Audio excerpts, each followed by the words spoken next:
Bonjour Clément, Bonjour Julie bonjour à tous et bonjour à toutes. et bienvenue pour ce nouveau podcast vidéo, un format court de podcast des Voix de l'Esprit. Et aujourd'hui nous allons traiter le thème de l'échec et de la réussite. Voilà, deux termes qui nous permettent de qualifier ce qui nous arrive dans la vie, les situations que l'on vit. Qui sont issus évidemment d'un jugement, souvent un jugement personnel, alors qui peut émaner de notre propre expérience ou d'une expérience collective. On va juger que telle personne réussit dans la vie parce que elle a un bon emploi, comme on dit. Une bonne place. Voilà, qu'elle a une situation familiale enviée, qui peut être voilà, d'avoir une famille en bonne santé, etc. Donc on peut avoir différents standards de réussite, comme on peut avoir différents standards d'échec. Et tout cela nous amène encore une fois à nous dire, et si nous nous élevions un petit peu au-dessus de cela? Tout à fait. Parce que c'est vrai que, évidemment, comme tu le dis, tout ce qui est qualifié comme réussite et échec est par définition relatif. Et surtout, on va regarder nos expériences, notre vécu avec ce prisme d'avoir réussi ou d'avoir échoué à partir du moment où on va considérer qu'il y a des étapes, un classement, et dès qu'on est soit premier de la classe, soit qu'on est vainqueur de quelque chose, soit qu'on a obtenu une prime, une promotion, un objet ou quelque chose d'autre, on va considérer qu'on est arrivé, on est parvenu à notre but. Et l'être humain, comme ça, considère, quand il a réussi, que justement sa position est valorisée. Et du coup, il va aussi chercher à mettre ça en avant. Et à contrario, lorsqu'il a le sentiment d'échec, eh bien, il va chercher à se faire tout petit, peut-être être empreint d'un sentiment de honte, et chercher en lui-même aussi à faire oublier cette expérience. Et on sait très bien que l'oubli n'a aucun effet sur la chose oubliée. Donc, quelque part, peut-être qu'il faudrait remonter un petit peu en amont et essayer d'avoir une posture plus équanime, en tout cas un regard, pas une posture mais un regard plus équanime envers ce que la vie nous propose. Puisque toutes les expériences qui nous sont envoyées, proposées, sont en réalité neutres. Ce sont des expériences. Ce sont des expériences. Et c'est la façon dont on y prend part, la façon dont on y réagit, la façon dont on s'y adapte, qui fait qu'on va vivre ça plutôt dans la résistance et le contrôle, ou au contraire plutôt dans la fluidité et le lâcher prise. Donc c'est dans la manière d'aborder les choses qu'on va obtenir un résultat, sans même vouloir justement par avance prédéfinir ce qui serait une réussite, un succès, ou à contrario un échec. Oui, parce que on s'enferme en fait dans des visions, et c'est même à se demander pourquoi on a besoin de ça en tant qu'être humain, de qualifier les expériences que l'on vit comme des échecs ou des réussites, c'est-à-dire quel besoin en fait à notre mental d'aller alimenter en fait cela. C'est l'ego qui s'accroche, hein. C'est l'ego qui s'accroche, qui aime à se gargariser, se valoriser, se jeter ou se culpabiliser à l'inverse, parce qu'il y a des Absolument. personnes aussi qui vivent beaucoup de ça, de cette culpabilisation, Ouais. de cet auto-jugement, auto-culpabilisation, et qui, comme tu dis, coupe en fait cette fluidité de vivre l'expérience comme elle se présente, sans résistance finalement, dans la fluidité. Oui, alors on voit beaucoup aussi en ce moment sur les réseaux que les gens disent je gagne ou j'apprends, je réussis ou j'apprends. Et en fait, on gagne quoi? Qu'est-ce qui a gagné?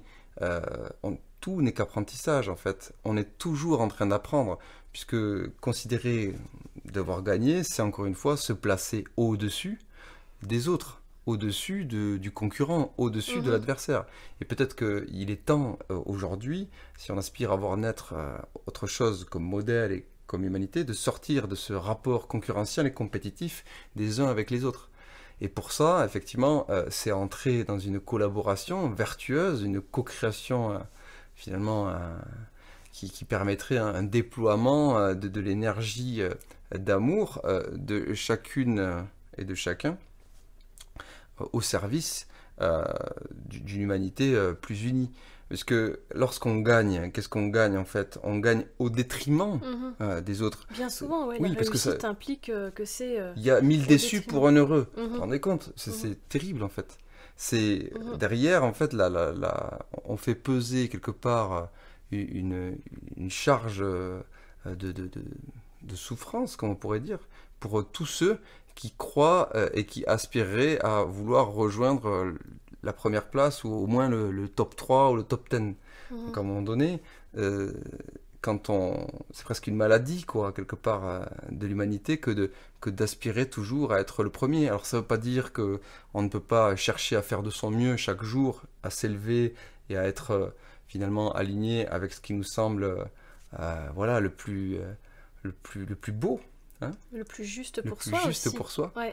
Mais c'est pas pour autant qu'on doit rentrer dans un rapport compétitif avec les uns et les autres.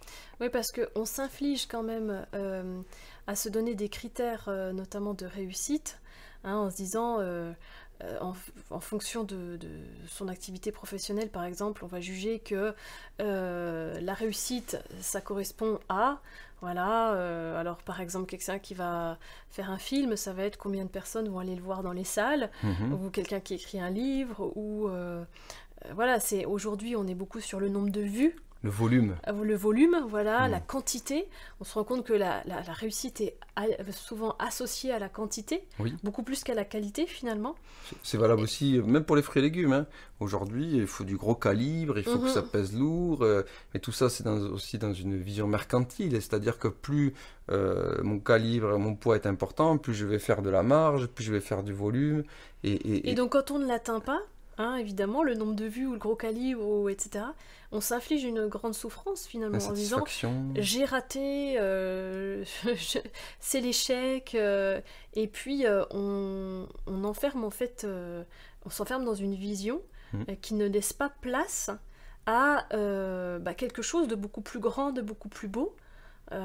Qui nous dépasse en fait. Il faut accepter que aussi ce qu'on va engager parfois comme action, qui sont des actions vraiment inspirées, ont un effet dans le subtil qui nous échappe complètement, qui ne va pas être perceptible, visible comme ça tout de suite. Quantitativement, ni bien même parfois de notre vivant.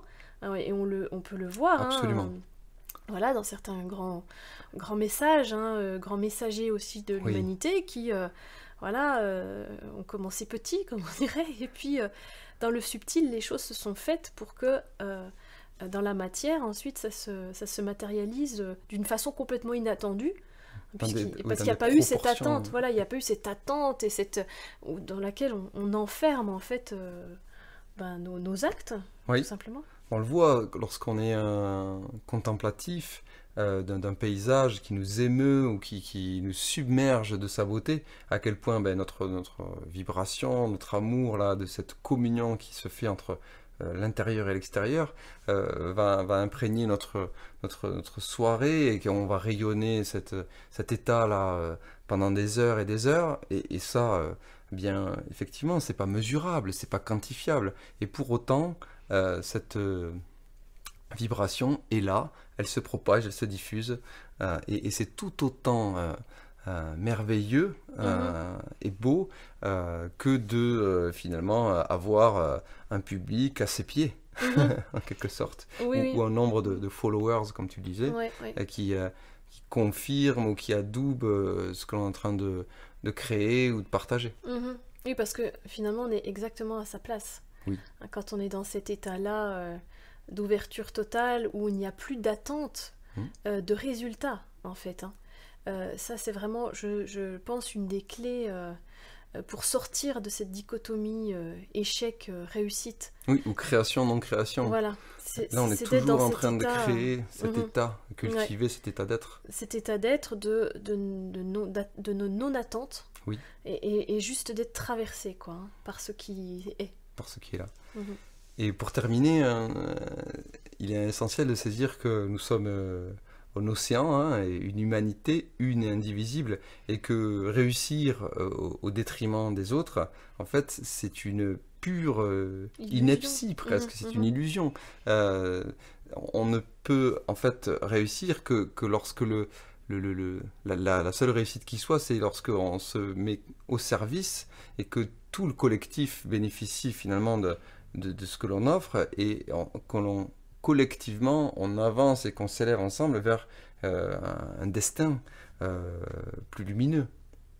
Et donc la seule véritable importance à mettre, c'est simplement de savoir si ce que l'on mène comme action est fait à partir de l'espace d'amour et de cœur, et qui va rencontrer et se mettre en syntonie avec l'ensemble des autres cœurs humains pour que collectivement on ascensionne vers un futur plus en adéquation avec ce que nous sommes. Ce que nous sommes.